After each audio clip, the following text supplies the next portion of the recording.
السلام علیکم. د آئینی ترمیم هنګامه روانه ده. تاسو ګورئ په سوشل میډیا او په میډیا مختلف بحثونه پې روان دي.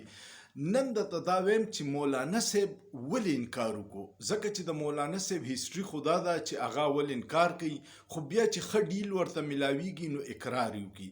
نو دې پیرې د مولانا صاحب د پارټۍ په هغوی باندې ډېر پریشر او لوکوټي خبره وروسته نه شروع کیږي چې کله د پی ډي ایم سربراهي مولانا صاحب ته میلاو شوه او د تحریک انصاف حکومت ختم کو او د 14 میاشتو حکومت د شهباز شریف په سربراهۍ کې جوړ شو او هغې کې د مولانا صاحب زوی او مختلف د دوی د پارټۍ خلکو وزارتونه واغسته، خو هغه حکومت دومره نااهله ثابت شو چې د خلکو نفرت د حکومت نه پیدا شو او په خیبر پختونخوا کې او بلوچستان کې د مولانا صاحب د پارټۍ مکمل صفایي وشوه.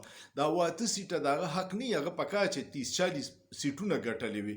نو دغه هم یو پوینټ و چې خپلې پارټۍ ورته وي چې بیا موږ اوس د دې حکومت لاس مضبوط کو یا مو د دې قانون سازۍ کې مرګستیا وکړه نو زمونږ به بالکل د سیاست جنازه وځي. د دې نه باوجود چې هغوی ته آفر ډېر مزدار و، یو ورته د خیبر پختونخوا گورنرشپ ورکو، یو ورته ډیپټي چیرمن سینیټ ورکو، دوی ورته په وفاق کې وزارتونه ورکول او دوی ورته په بلوچستان صوبې کې وزارتونه ورکول. او بیا مولانا صاحب انکار وکړو. نو د هغې دا وجه وه چې کله حکومت ډیر زیات زور راوړو نو هغوی شکمن شو چې یاره دوی ولې دا کوي، نو چې ډراپ یې ترې وغوښتو د حکومت سره په خپله د هغې آئیني ترمیمونو ډراپ هم نه او وزیر قانون د شپې 10 بجې اعتراف وکړو چې ما ته اوس میلاو شو.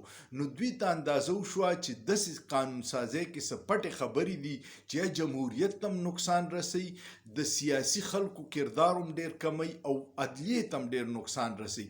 نو په هغې وجه باندې مولانا صاحب دی انکار وکړو سر دست او وی چې موږ ته ډراپ وښایه. ډراپ هغوی ته هم نه وښورې خو ورته یې وې بس ته زموږ حمایت وکړه.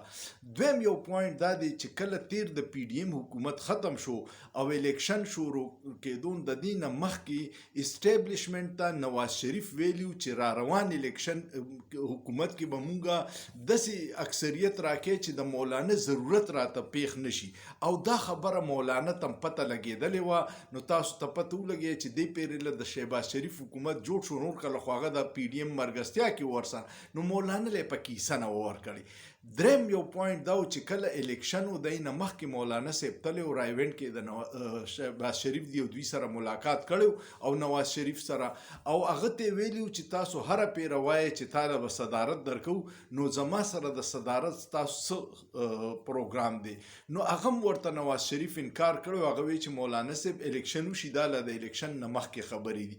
نو دا 3-4 پوینټ خو د ټول نه اهم پوینټ پکې دا چې په مولانا صاحب باندې د خپل شورا ډېر لوی پریشر و. هغوی ته وی چې 13 پیره د پی ډي ایم سربراهي مونږ اغستې ده نو هغې زمونږ په خیبر پختونخوا کې د سیاست جنازه ایستې او که اوس مونږ د دې آئیني پیکیج حمایت وکړو په اسمبلی کې نو زمونږ به سیاست ته ډېر لوی نقصان ورسي. نو دا هغه پوینټ و چې مولانا صاحب انکار وکړو. ګنې مولانا صاحب داسې سیاستدان دی چې هغه ته ښه ډیل میلاویږي نو هغه انکار نه کوي. امید لرم چې تاسو به دا 3-4 پوینټ باندې پوه شوي چې مولانا صاحب ولې انکار وکړو. سوچ پې وکړئ، په سوچ کې څه ګناه نشته.